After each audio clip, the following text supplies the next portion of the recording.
Can you become competent at Latin through a grammar translation method? Do you have to do a reading course with input-based reasoning? What's a grammar translation method? It's where you learn the grammar rules first, and usually involves a lot of tables like this, where you memorize the endings of words and you apply the rules to first small exercises, then as you build your skills at that, apply it to longer translations. That's the grammar translation method, and it's based on the idea that you learn language the same way you learn everything else, through gradually building up your skills, consciously learning. Most typical high school and university Latin programs, when asked like, can you have success at Latin through a grammar translation method? Their implicit answer and explicit answer is yes. People come out of these programs just fine. Most existing Latin teachers were taught with the grammar translation method, and they know Latin very well. Ask anyone over 30. Our students go on to read Caesar, Virgil, Cicero at university level with success. Latin needs the exactness and the explicitness of the grammar translation method more than any modern language. Latin should not be taught like a modern language. Don't listen to those theorists about language acquisition. Then we have the SLA camp, the Second Language Acquisition Research Camp, and they and a lot of Redditors say, no, you cannot acquire language through grammar translation. All languages are acquired by fundamentally the same processes. You acquire language through comprehensible input and only comprehensible input. The people who graduate from those GT courses, grammar translation courses, they're able to pass an exam, but they can't really read Latin. They can't sit down with a book written in Latin and read it for pleasure. They don't acquire the language, they just learn rules to transverbalize it, and the effects may be permanent. That's what's written on the Latin Reddit. It's a little bit of an ominous statement. The effects of this may be permanent, as in you may permanently be impaired from learning Latin if you do it in the grammar translation method. So, who is right? Some people say, yes, you can learn Latin. Others say, no, you can't learn Latin through grammar translation. Only one of these guys could be right. Who are they? Or possibly, are we missing some of the nuances in what's really happening? Are we talking past each other? I think the first step in understanding what's going on is knowing the distinction and kind of agreeing on the distinction between getting an internal instinctual command of the language, target language, versus memorizing rules about a language. So speaking as a Latin teacher to fellow Latin teachers, we have all experienced students who can recite a grammar rule and who can complete a grammar exercise on that rule correctly, but who routinely forget that they know that rule when they do a translation test. They're very inconsistent with applying the grammar rule that they seem to know when it's in the flow of a Latin story, even though you can quiz them on it and then they say the right thing. Meanwhile, there are students who know what something really means, but they can't explain it using the grammar terminology that we've given them. There are two systems of knowledge about a language, and they don't seem to really talk to each other. So, what are they called? The SLA researchers, second language acquisition researchers, call these two things acquisition and learning. Acquisition is about getting an internal, instinctual command of the language. So, for example, you see puellan pulsar, and you immediately think, he hits the girl. Oof. You can't not feel that. You see puellan pulsar, and you're like, why? Learning is about knowing facts about the language and skills to manipulate that language. So you see puellan pulsar, and you tell the teacher, puellan is in the accusative case. So the girl is the object, unless there's a preposition I've missed or something. Pulsat is third person singular, and I have to add the word he, she, because the verb, the pronoun is in the end of the verb or something like that, where the person is implied by the T. So we add he, she, hits, and now I go start with a verb. Pulsat, he, she hits, object. Puellan, the girl. He, she hits the girl. I did it. Yay, full marks. So that's our two systems. And the choice of words, acquisition versus learning, is a little bit unfortunate because in school we promote learning in every other subject domain. Schools are pro-learning, but here learning is like the inferior to acquisition. And that makes us feel bad because we might switch off at this point as teachers.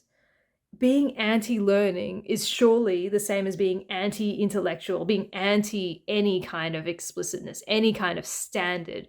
If we throw out learning, there's nothing. There's just it's everyone's anarchy. And nothing could be further from the truth. Actually, acquisition is the goal that we all want. Underneath all of this is the fundamental principle that we get a language differently from how we learn everything else, which is why we need a different word for learn. We have parts of our cognitive system, our brain, that are dedicated to picking up language and dealing with language. And then we have separate parts that do facts, names, dates, skills, maths, geography. The language system is far more powerful than the fact learning system. We know this because the sheer number of things you can understand and say in your native tongue or in a well-acquired second language is far beyond the number of facts that you could ever consciously know. The fact system doesn't even come close to the language engine. So why are we trying to put things into the fact system, put language into the fact system, overloading that weaker system instead of providing the conditions for the language engine to run its thing? We're using the weaker system to do a hard job. Now, we might come to agree that there are two systems, acquisition and learning, and that acquisition is what we really want. That's the sort of automatic, instinctual, immediate getting of the meaning from seeing something in the target language. That's our goal, whatever our thoughts are about all of this mechanism. But where the debate gets more hot is whether there's an interface between these two systems, whether you can convert explicit knowledge into implicit knowledge somehow. As a grammar translation teacher, you've probably assumed that learning becomes acquisition, that what someone in the early stages learns as a learnt rule, after they practice it enough and after they do enough examples, becomes an acquired rule and becomes automatic. That position is called the strong interface position, where somehow the explicit knowledge in your brain crosses over into the implicit part of your brain and becomes acquired. This strong interface position is in the minority of scholarship in second language acquisition theory, but that doesn't mean that it's necessarily wrong. It's very hard to disprove where knowledge comes from. It's very internal. The other two positions are the weak interface, where some explicit grammar teaching might benefit some students in their acquisition process. But the key thing is to provide lots of understandable messages in the target language, lots of comprehensible input. And then there is the no interface system, which is the strict Krashen stuff, where they are completely separate. There is no mechanism for converting explicit grammar knowledge into implicit understanding. There's no event that causes that to happen even. That just doesn't work. Like, explicit knowledge maybe is useful for monitoring output and for editing work, but for actually understanding things, it's entirely implicit knowledge. Okay, so does our lived experience of students reading authentic texts after a grammar translation course, does that disprove the no interface hypothesis? Because we've, in our lifetime, probably felt like this is what's happened, where students have done things the traditional way and then become Latin teachers and they know Latin now. So this must work. And that must disprove the fact that these things are separate systems.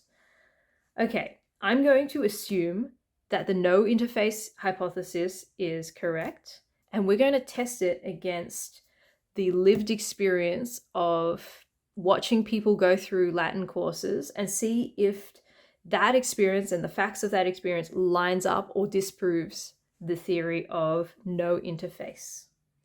I'm going to tell you my story to begin with.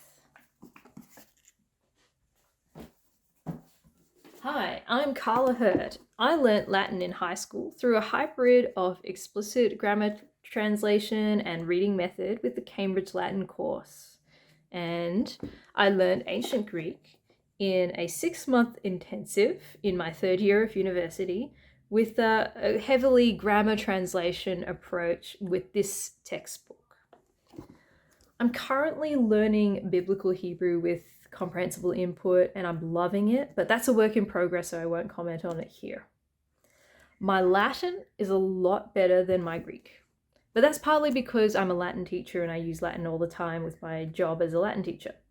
But I do know both languages to some degree of competency. I can read the Greek New Testament with pleasure and ease. So, does that mean that the grammar translation method worked and I acquired Latin through learning all the grammar rules and like barely that much reading in this book? No, it's not as simple as that. So firstly, this book is not pure tables and memorize the rules and do a 1-word exercise. There's a lot of that, but it's not the entirety. So there's a table. There are exercises. What's this? Change to the opposite number. Change singular to plural to singular. Oh, how useful. Principal parts. Memorize those principal parts, guys. Then, there we go. It contains messages in the target language that, if you've been keeping on top of your vocabulary, hopefully are comprehensible to you. And we would be assigned things of this to do. Can't remember, was that circling? Was that just indicating that the only things I needed to do were 9 and 10? Maybe I had translated all of these 8 in class and then 9 and 10 was assigned as homework because we didn't finish it all. There are quite a lot of sentences. They're a little bit, bits and pieces, but they're not nothing. And occasionally there are longer readings of things like selections from Plato with a lot of vocab help and stuff. But there are actual texts in here that are kind of, they're not zero. There is not a zero amount of input in this course, even though it is very grammar heavy. Oh yeah, this is the smile train. I was in a bit of a dark place when I was learning ancient Greek. Smiles within a smile, just kind of keeping myself going. That wasn't to do with learning ancient Greek through this method. I actually really enjoyed, in a weird way, learning ancient Greek through the grammar translation method. I had a feeling of progress. It was tough and I was always forgetting my vocab, but I felt like I was making progress by going through the chapters and kind of knowing the rules explicitly. So that was that. I didn't have a zero input through that textbook. Now, that's not the same with every grammar translation textbook. There are some much more extreme examples than this one. Here is an extreme example. Latin Primer Book 1. Primer. Primer is a key word. I don't know exactly what it means. I can't look it up for what does primer mean as a textbook title. But every textbook that I've seen with the word primer in it has extremely low levels of input. So let me give an example. Let's choose a week. Week number 6. Learn these 15 words as a list. Chant Bambas bat Bamus batis bant. And memorize this quotation, this 3-word quotation with its English as a motto for the state of the US. We don't live in the US, but this was actually used in Australia. Week 6, what do you do in the worksheet for that? You write out those verbs mechanically by applying those endings to it, and you mechanically write out English translations for those verbs and do some 1-word transformations. And and some other kind of things, facts about the language, guys. And can you remember that memorized translation for dum spiro spero? Also, there are no macrons on that dum spiro spero. That's weird. There's macrons in other places.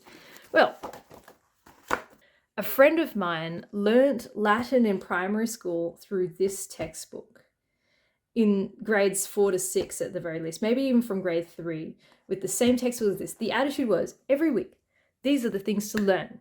Do it. And she loved it, but she was the only student in the class that loved it, in the class of 20, 25, that kind of thing. I'd say now that basically all the instructional time that was spent with this textbook had very little value. The only value would be whatever other materials the teacher was bringing in. But in this case, they didn't bring anything in else. They just made the primary school kids memorize the stuff out of the book.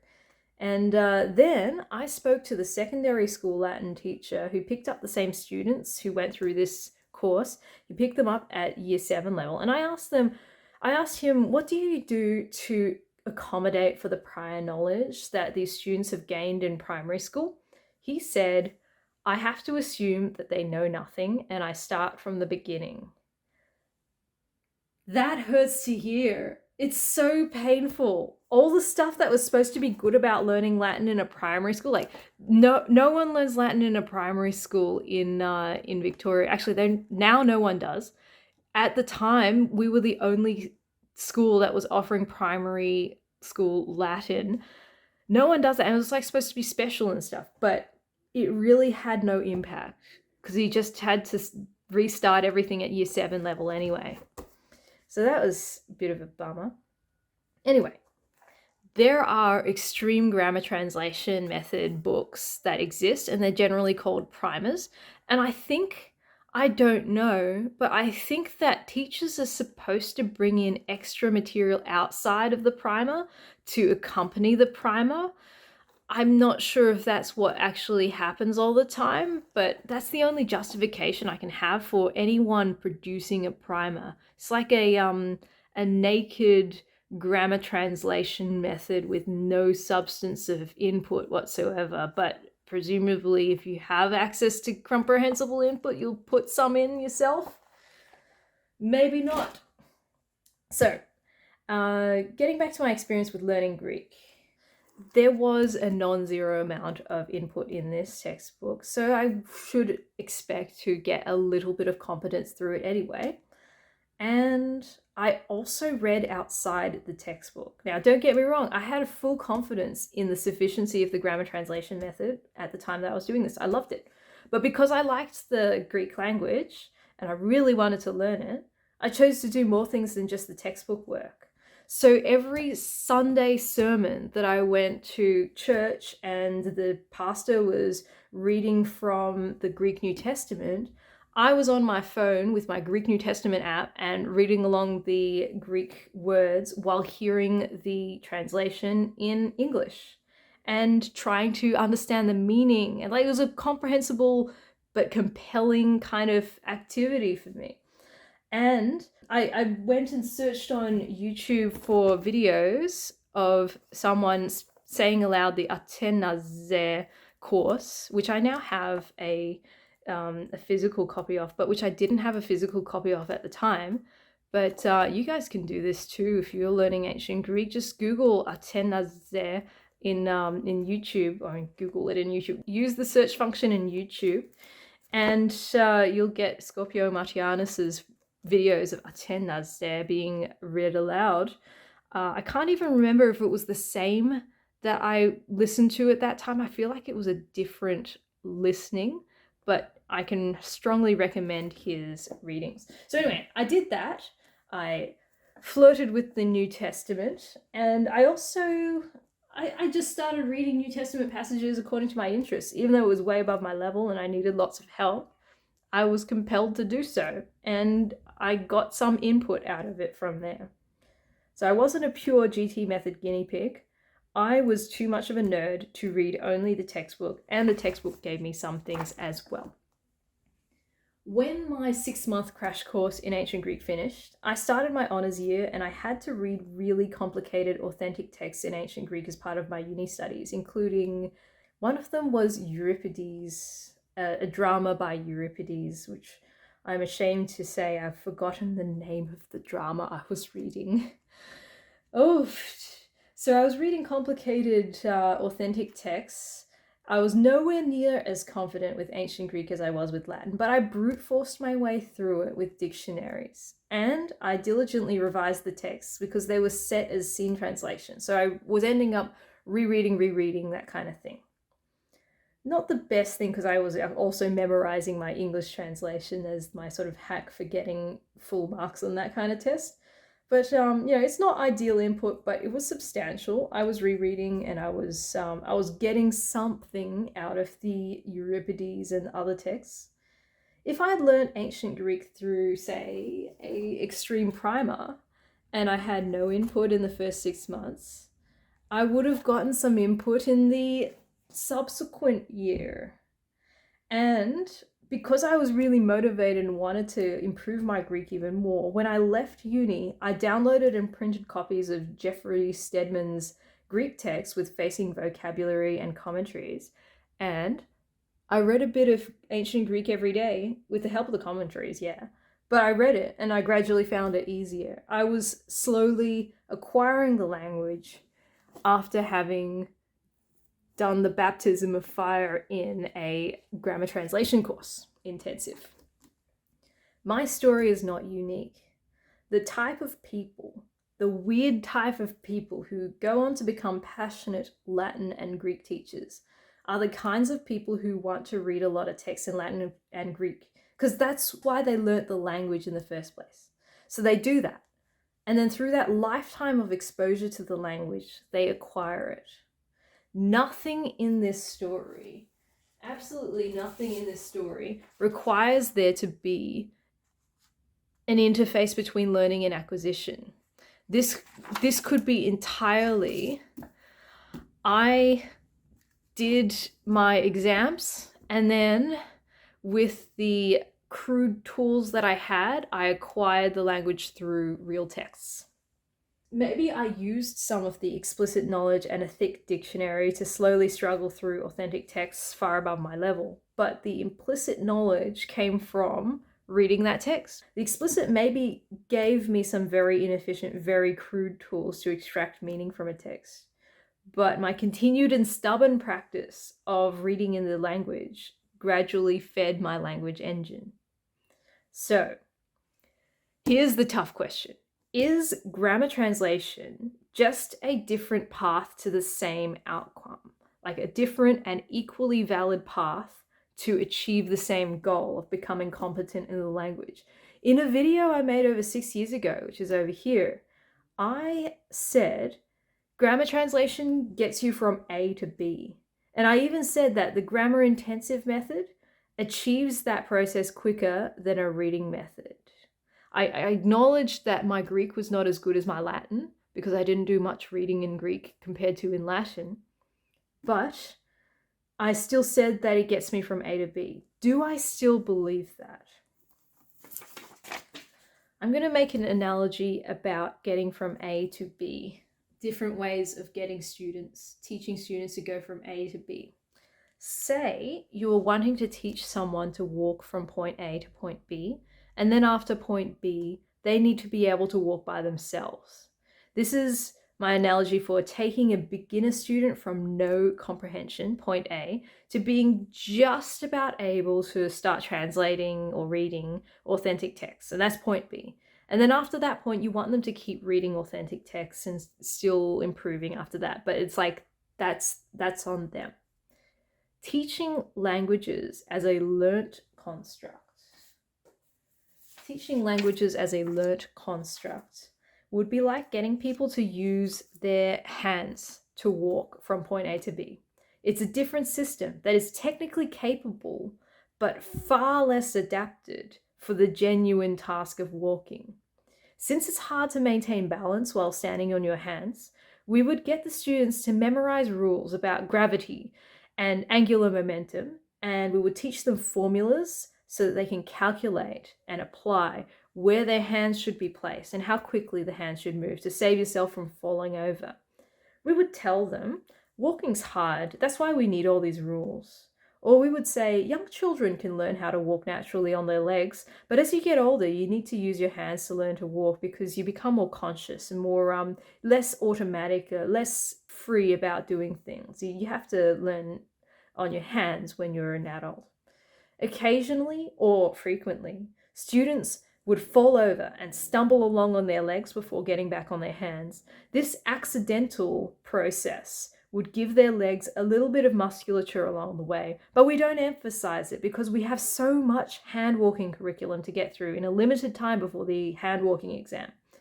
The bulk of muscle growth would be in their arms, which we have trained them to use almost constantly throughout this process. And they're getting a bit proud of those arms because they know how to use them now. Students with the greatest musculature in their arms get the highest grades, while students who stumbled along with their legs get chided for not applying the rules more. When they reach point B, students try valiantly to continue with the learned methods by walking on their hands, but it's a painful process now because the terrain has now become very difficult. Many students give up and never walk again. The few persistent students who keep at it will eventually, through pains and stumblings, gain the leg musculature necessary to walk on their feet. And then they keep walking the leg way without realizing they've switched over to the leg way for the rest of their life. Most of these diligent students will tell people that they really needed and they really valued that foundational knowledge of the laws of gravity to get a sense of balance initially. And some people of this group will become walking teachers who will teach the same methods that they learned in school. Next, we have the teaching for acquisition analogy. That would be like getting people to use their actual legs to walk. I'm going to put this over here because it kind of matches there. Maybe we would put objects of interest in front of people and that they would want to move towards those. They'd be internally motivated to move towards those things. And we would let them use the limbs of their choice, which for some reason is always their legs. We would get them to walk first on soft, forgivable surfaces with optional handholds, and then gradually encourage them to walk on more difficult terrain. By the time they reach point B, the muscles in their legs are strong. They have an instinctive sense of balance, a sense of balance that they can't actually articulate, but is undeniably there. And the vast majority can continue walking beyond point B with ease and pleasure. They can't calculate angular momentum or explain the laws of gravity, but they are easily outdistancing the other group at actually walking. They're walking wherever they want and enjoying it. They walk without thinking. So, did the acquisition and learning methods both go from point A to point B? Yes, but the acquisition method easily was the superior to the grammar translation method. Is it still true that grammar translation can get you from point A to point B? Can it get you equipped to read authentic text and then you go your own way from there? Yes, but it's extremely inefficient and very likely to turn you away from continuing in the language because you're attacking a text with a thick dictionary and a commentary. You're not feeling like you're really reading. The majority of your acquisition when doing a GT course comes from what you did after that course and the non-GT elements, your accidental or voluntary language exposure outside of the GT method, and the bits of exposure that you might get if you reread previously translated texts with comprehension. You might be able to pass exams and get good grades with a grammar translation method as a student, but your reading fluency doesn't match your explicit knowledge of the language. And there is no guarantee that your explicit knowledge will ever become implicit knowledge, except through your exposure in the language. Your continued exposure in the language will give you acquisition, whether there was learning behind it or not. Now, here's the thing. There are Latin courses where there is no explicit pre-learning of grammar concepts. Instead, grammar is taught after the reading as like pop-up grammar from questions that arise from the students from things that they have read. There are examples of people learning languages to native-like proficiency levels from pure input, like Matt from Japan, who learnt Japanese through mainly watching things on Netflix. These people have learnt a language without any GT. Where are the counterexamples of people learning Latin or ancient Greek from pure grammar rules? We think our language is the exception to this because we ourselves learnt it in an old-fashioned way and we turned out all right. But actually, a motivated student who learns Latin or Greek in order to read it will try to read things in Latin or Greek as soon as they can, even if they're barely able to. We Latin and Greek teachers, who are the nerds, are not the exception. We acquired Latin not through the tables in Wheelocks or the paragraphs of English explanation of grammar rules, but through actually understanding messages in Latin or Greek or target language. We prove the rule. The grammar translation method, for all it makes you think you're progressing, is giving an illusion of progress. It's showing that you're progressing in the learning stage, but your acquisition is not keeping up with that. You make progress when you understand stuff written or spoken in the target language.